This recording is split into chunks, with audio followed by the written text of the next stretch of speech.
Hello everyone, this is Gonzo, and welcome back to another episode of KSP.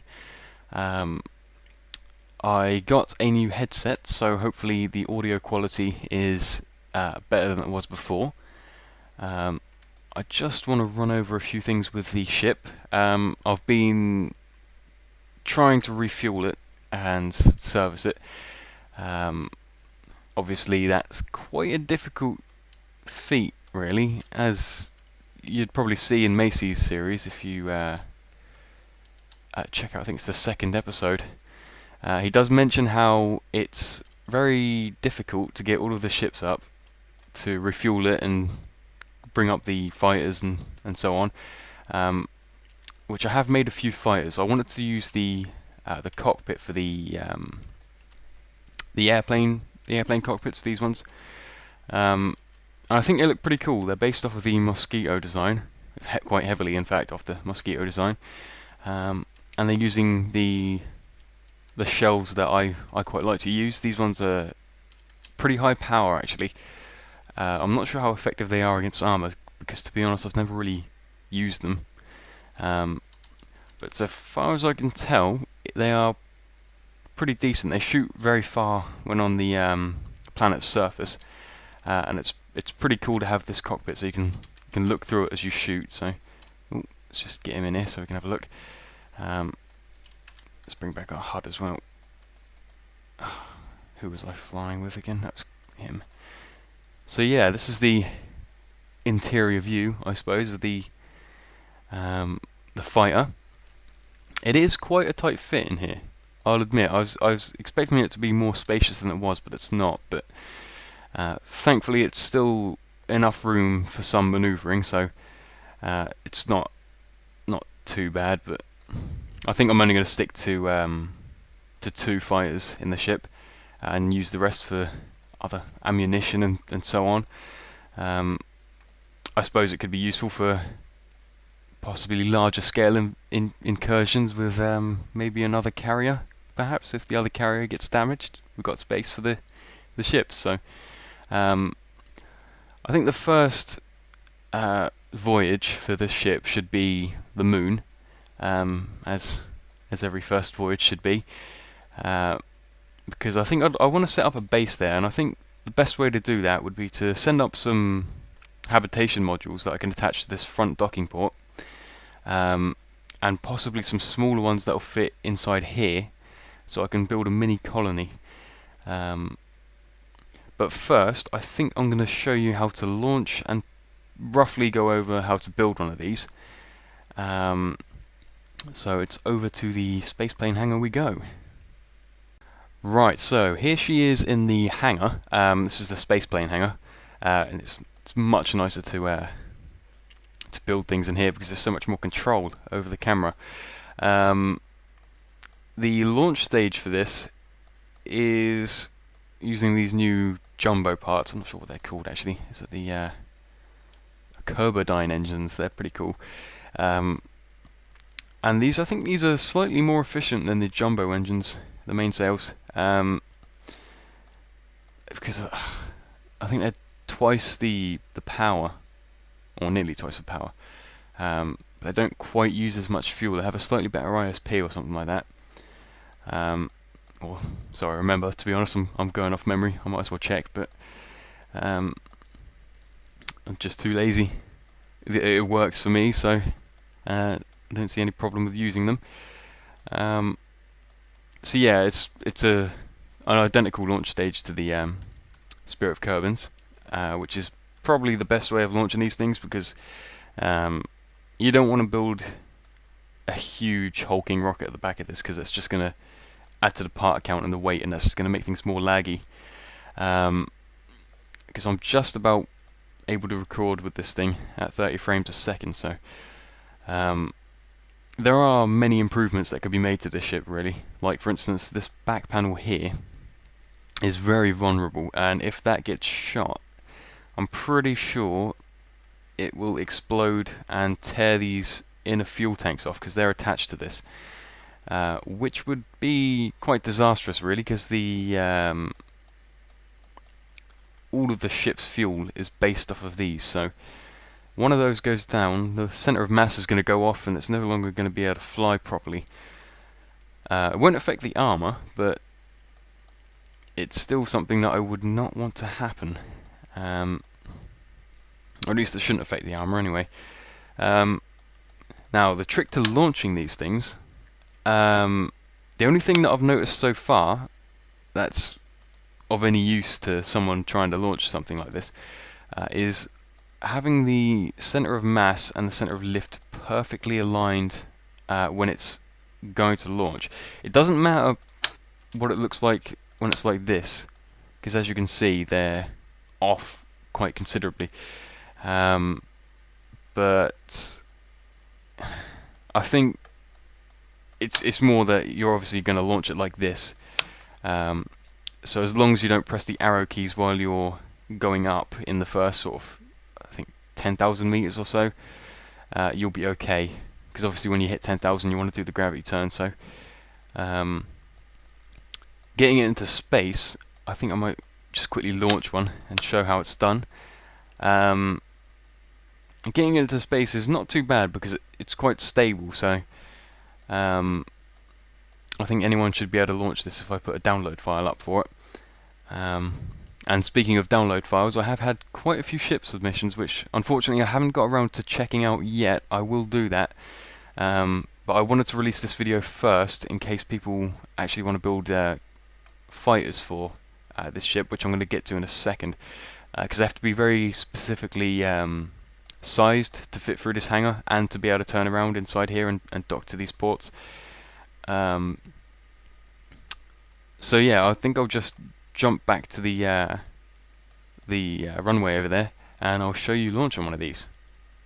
Right, so on the runway, you're going to want to go up here and click control from here, which I've already done. Otherwise the nav ball is not going to make much sense. You're going to want to make sure your SAS is on and that you monitor the ship's fuel. And obviously you want to double check the launch stage to make sure everything is okay, and it is.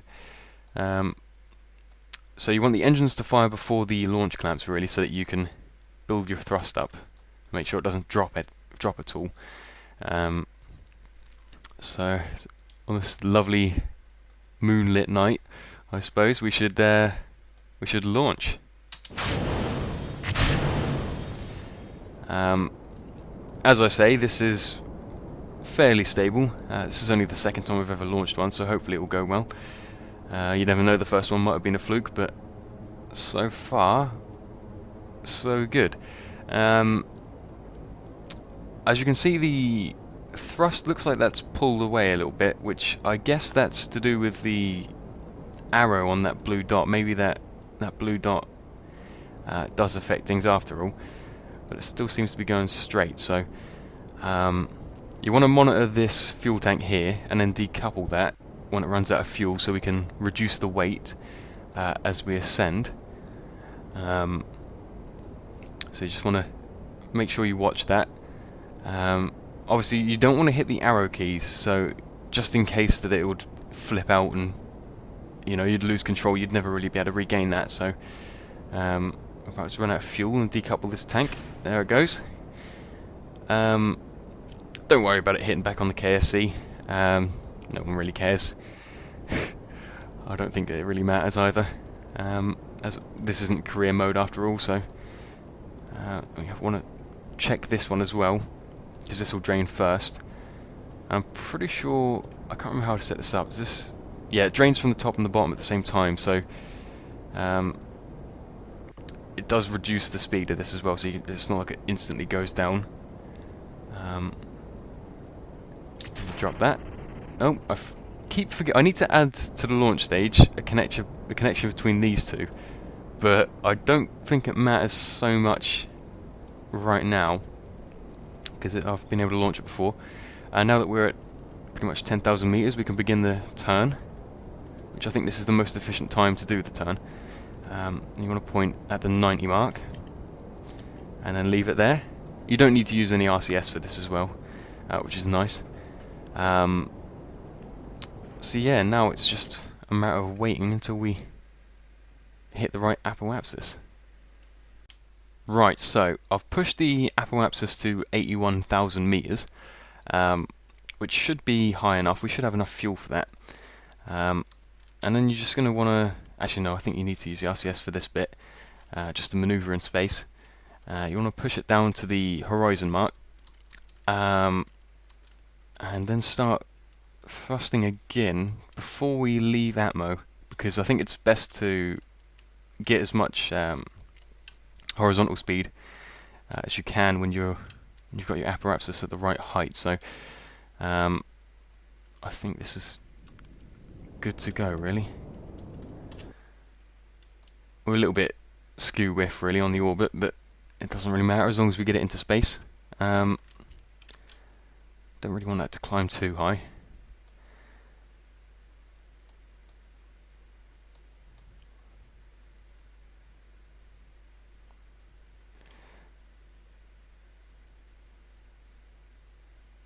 Right, okay, I think that'll do.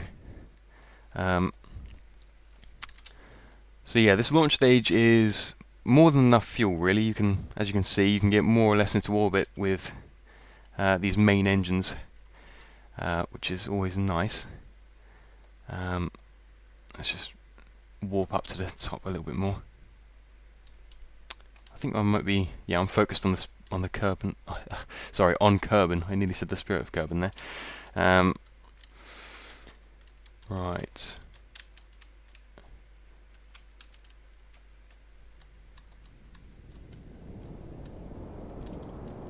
Oh, we lost control there. I think that connection in the middle is quite important after all.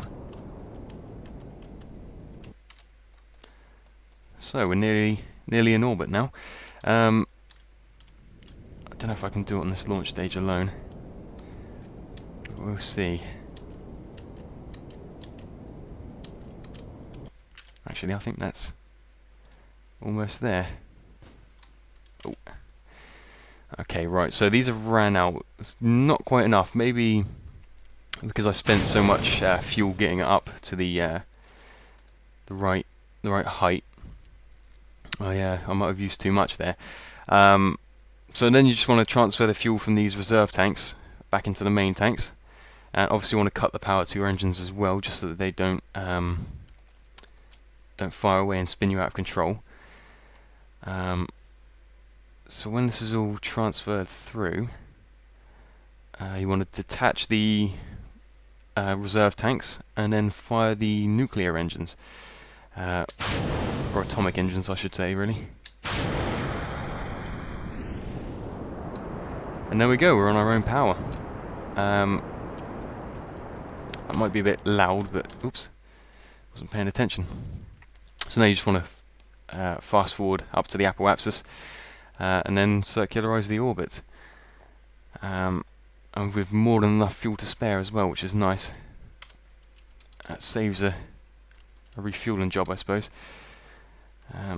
Let's line this up.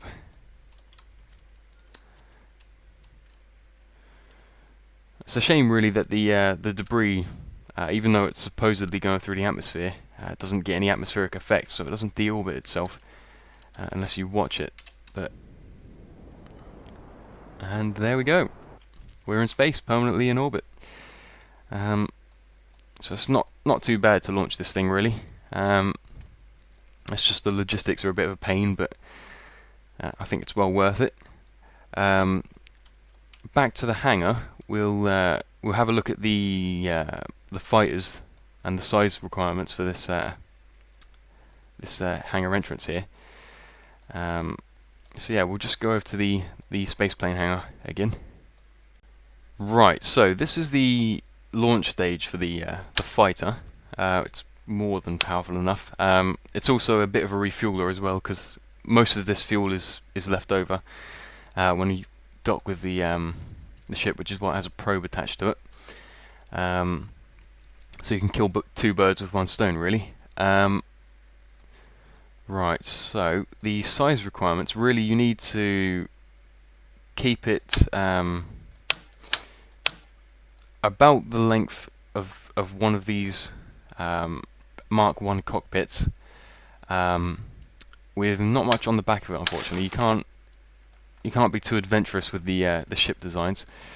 As you can see, it has to be quite small. So the command pod, the Mark 1 command pod, is actually like half the size. So maybe the actual original Mosquito design that Macy Dean used would fit better, but I just wanted to use this cockpit, to be honest.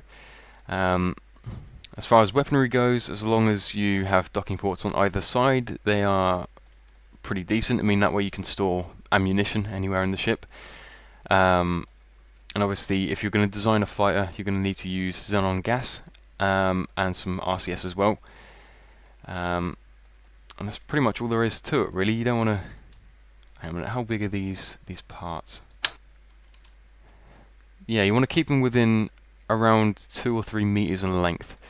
Any more than that, and it's not going to fit. So, I think that's all there is to the fighters, really. There's no special requirements for that, other than the previously stated.